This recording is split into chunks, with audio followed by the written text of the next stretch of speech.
Amnesty International, Human Rights Watch have documented these atrocities.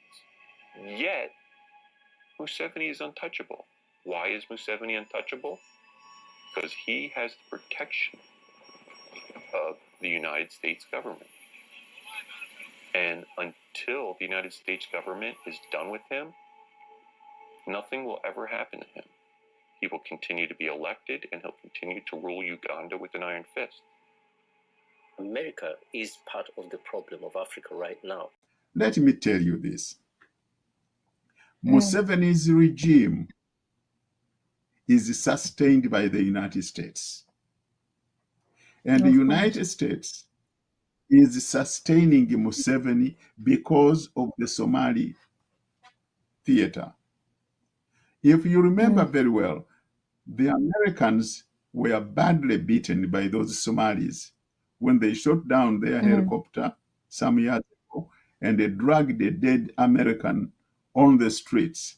It was such a huge humiliation of the mighty United States that they made a promise never again to send American ground troops on the African soil for anything, in spite of knowing that Africa owns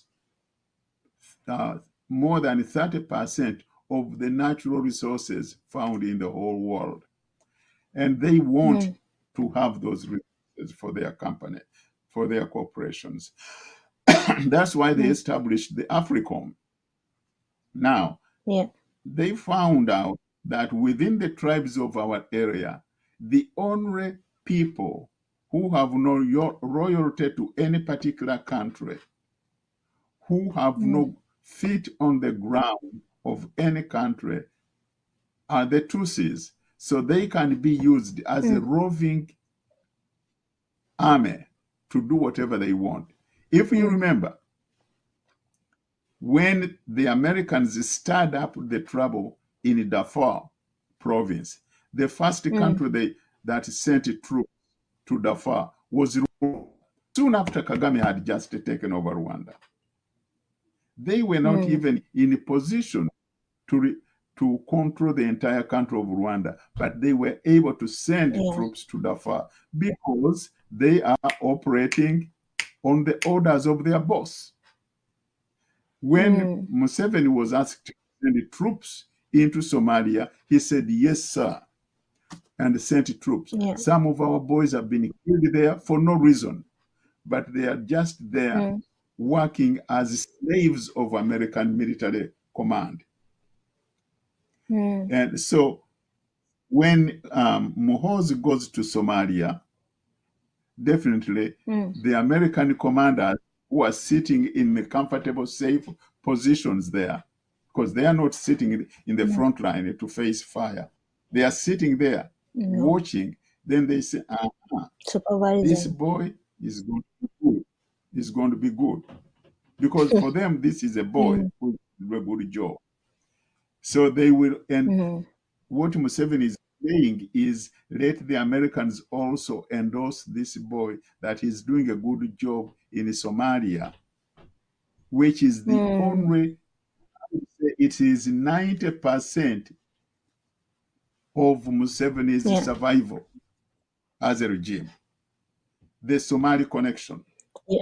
They sent Uganda troops in Afghanistan and Iraq, but that is nothing. And Iraq, because they were getting embarrassed there as well.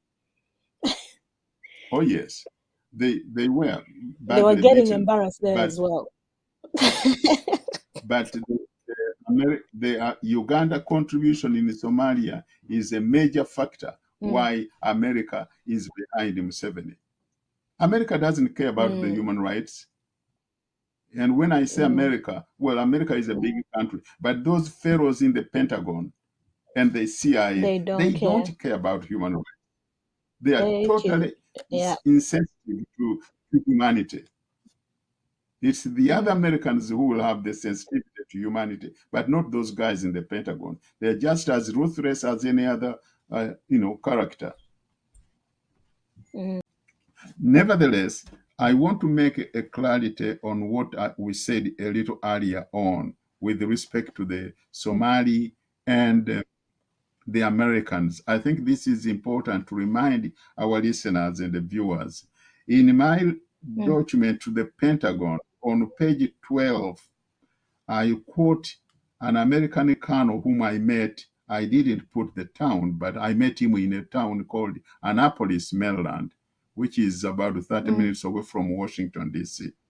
This colonel was one of those people in charge of the American operation in Somalia. And I'm quoting his own words.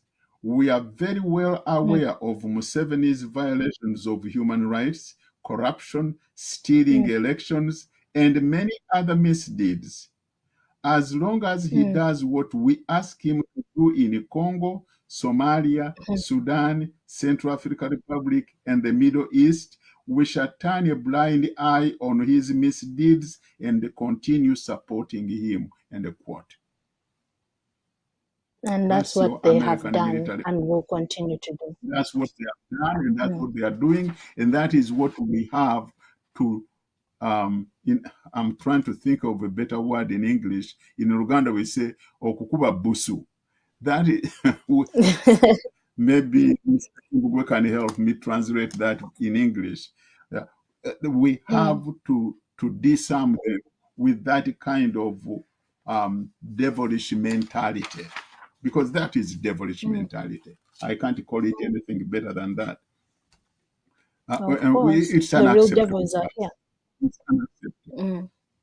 Here is a country which claims to be the most democratic country in the world, and yet they are the ones who are promoting the most undemocratic regimes, not only undemocratic, but brutal, murderous, devilish regimes.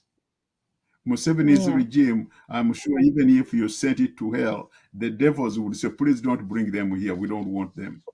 So we'll be same stuck with with the them Americans. for a little while. Okay. Amnesty International, Human Rights Watch have documented these atrocities. Yet, Museveni is untouchable. Why is Museveni untouchable? Because he has the protection of the United States government. And until the United States government is done with him, nothing will ever happen to him. He will continue to be elected, and he'll continue to rule Uganda with an iron fist. America is part of the problem of Africa right now.